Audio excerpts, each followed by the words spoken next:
Hey everybody, welcome back. Today I'm going to show you how to put on the 13-tooth sprocket on your Honda Trail. I'm replacing the stock option, which is 14-tooth, because I live in a really mountainous area, and in third and fourth gear this thing just bogs right down. So I'm going to put this on. This is going to help it out hopefully, and I'm going to show you how to do it. So let's begin. So to access the front sprocket, we have to take two covers off. The black one first, and then this silver one. To take the black one off, we need to take off two bolts. One right here, which is right behind the gear shift, and then one down here that gets tucked away almost by the kickstand. So once we take these off, we can look at taking the silver cover off.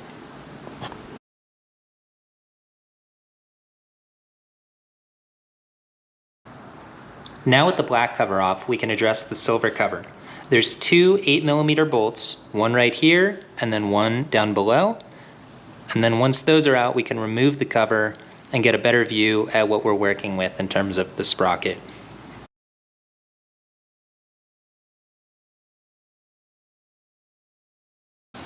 Now we have the cover removed and the sprocket is exposed.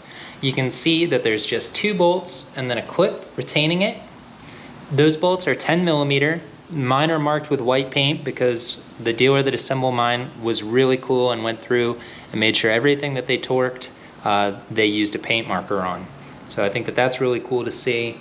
But basically we have to remove these two bolts, that one, and then we'll be able to remove the sprocket. The problem is, basically to loosen this, we're going to be going lefty-loosey, righty-tighty, and I suspect that when we do that, it's going to move the wheel. So I'll spin this here, and then you can see that as I turn that sprocket, so to the left. So we'll have to restrain the wheel in order to loosen those two bolts. So let's find something soft, and then we will place it through the wheel to help restrain it. So as you can see, I've run a tow strap through the wheel, and I'm just holding tension on it just so that I can loosen these bolts. So now I'm going to loosen, lefty-loosey, righty-tighty. You can see just a little bit of tension and that popped. Just a little bit of tension and both are loose now. So now I can let go of the tension that I have on the tow strap, and now I can remove these bolts. Okay, so now with the bolts removed, we have to remove this clip. And basically the way that this works is it's going to pivot, and then there's splines on it, and then it's going to pull off. I do have a pick that I did intend to use, but I did not have to. Basically, I was gonna just turn it with the pick and then pull it off, but I can do it by hand here as there's plenty of room. So this cover is gonna come off, right? You can see those splines. It's the same as the actual gear, or sprocket, I mean. And then basically this is sitting right on that sprocket. So then we are just gonna pull this guy off as well.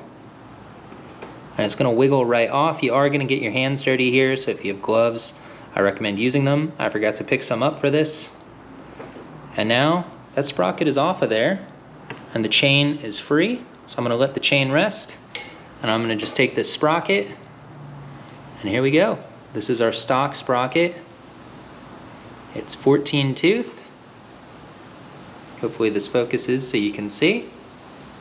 And I have it off of there. Really easy process. Now it's not required by any means, but while I have the sprocket off, I'm gonna just take a rag, just kind of wipe it down back there, since I can't get to this when the bike is running or has the sprocket on, obviously.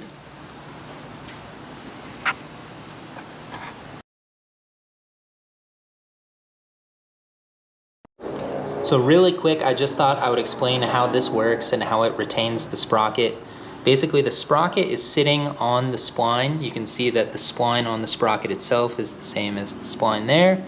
And basically, this little clip is retaining it because it's sitting in the little groove and it's turned in such a way that no matter what, it can't pull off of there, right? And it's bolted to the sprocket so it can't turn, because the sprocket is completely stuck within the grooves of the spline. So really it's a solid system and it's never gonna come off. I'm sure that this is the same across the board on everything, but I thought I would just explain exactly how this is working. So now with the space clean, we can put the new sprocket on. What I'm going to do is I'm going to guide the new sprocket onto the chain and then try my best to line the grooves up this way. And hopefully it'll just kind of wiggle on. It'll take a little bit and you're going to need a good angle so you can see what you're doing, which I currently do not have.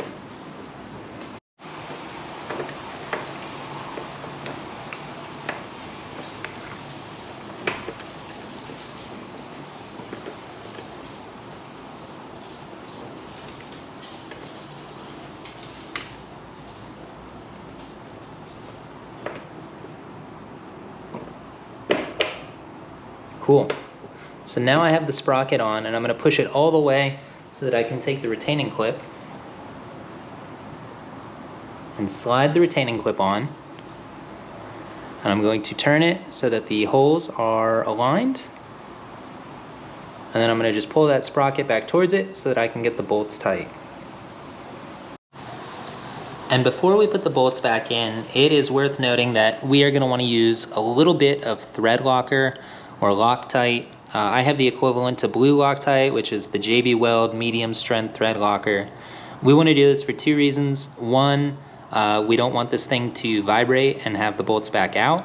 That would be very bad because then it would allow the clip to move and the sprockets come off and it could be catastrophic.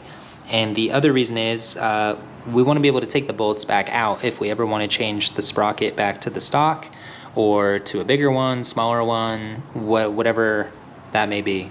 So the blue Loctite is what we want to use, and we don't have to go crazy with it. And we want to do this to bolts that are dry and clean. So mine are already prepped. And again, we don't have to go crazy. A little bit is going to go a long way. That's going to be just enough. And then we can put these in.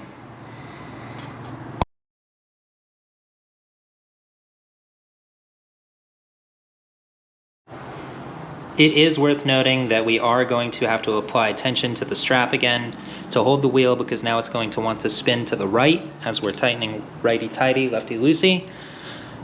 So basically I'm going to hold just a little bit of tension with my leg.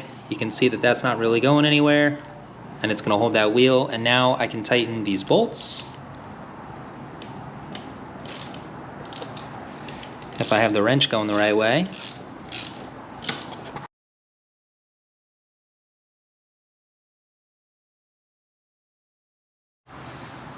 Now the only thing left for us to do is put the covers back on, get those tight, and then we're going to have to adjust the chain.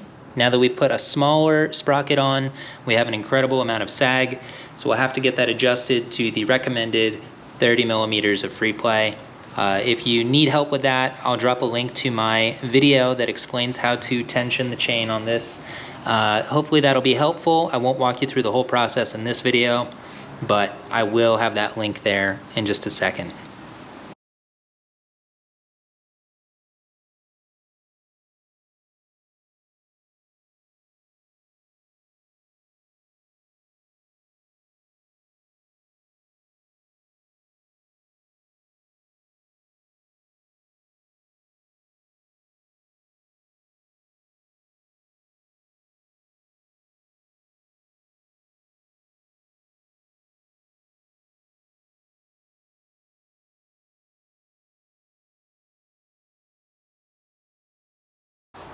So now we have everything back together, everything is tight, the chain tension is correct, and now we're able to test it out. So make sure you tune in the next day or two here. I'll have a second video out just about my initial thoughts about using the 13-tooth front sprocket and the differences that I noticed between that and the stock one. So thanks for tuning in, everybody. Make sure you like and subscribe to the channel. Make sure you drop me a comment below and let me know if you've done this to your own trail. Thanks for tuning in, everyone. I'll catch you next time.